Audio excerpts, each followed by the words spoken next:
বিশেষ করে বাংলা ভাষাভাষী ভাই বোনদেরকে বলবো, please support ETV, one of the good channel, one of the best channel. They give you true news, they support they are patriotic, তারা তাদের দেশপ্রেম রয়েছে, একুশের চেতনায় যারা বিশ্বাসী, দেশকে যারা ভালোবাসেন, দেশের জন্য মঙ্গল যারা কামনা করেন, একুশে টিভি দেখবেন। এবং শুধু দেখায় না, একটা টিভি চ্যানেল চলতে হলে এতে অনেক খরচের প্রয়োজন, অনেক টাকা পয়সার প্রয়োজন। আপনারা যারা পেশাজীবী, বুদ্ধ all Bangladeshi community, thank you. Think this is one of the best step that you have taken. কারণ আমরা প্রবাসীরা কাজে থাকি এবং কোনো কাজ আছে, আপনি কাজে সেখানে টিভি দেখার কোনো পারমিশনও নাই, কোনো ব্যবস্থাও নাই। সো দ্যাট আপনি সেটা অবসর টাইমে দেখতে পারেন বা লাঞ্চ টাইমে দেখতে পারেন, বাসায় গিয়ে দেখতে পারেন।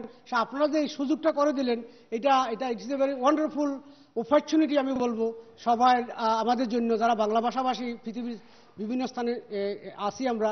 এবং আমি ওয়ান্স অ্যাগেন, আমরা শুধু টিভি দেখবই না, টিভিকে আমরা কেউ লেখা দিয়ে সাপোর্ট করতে হবে, কেউ সংবাদ দিয়ে সাপোর্ট করতে হবে। যারা financially well established, they should put an ad so that they can get some finance to continue the best program that we have.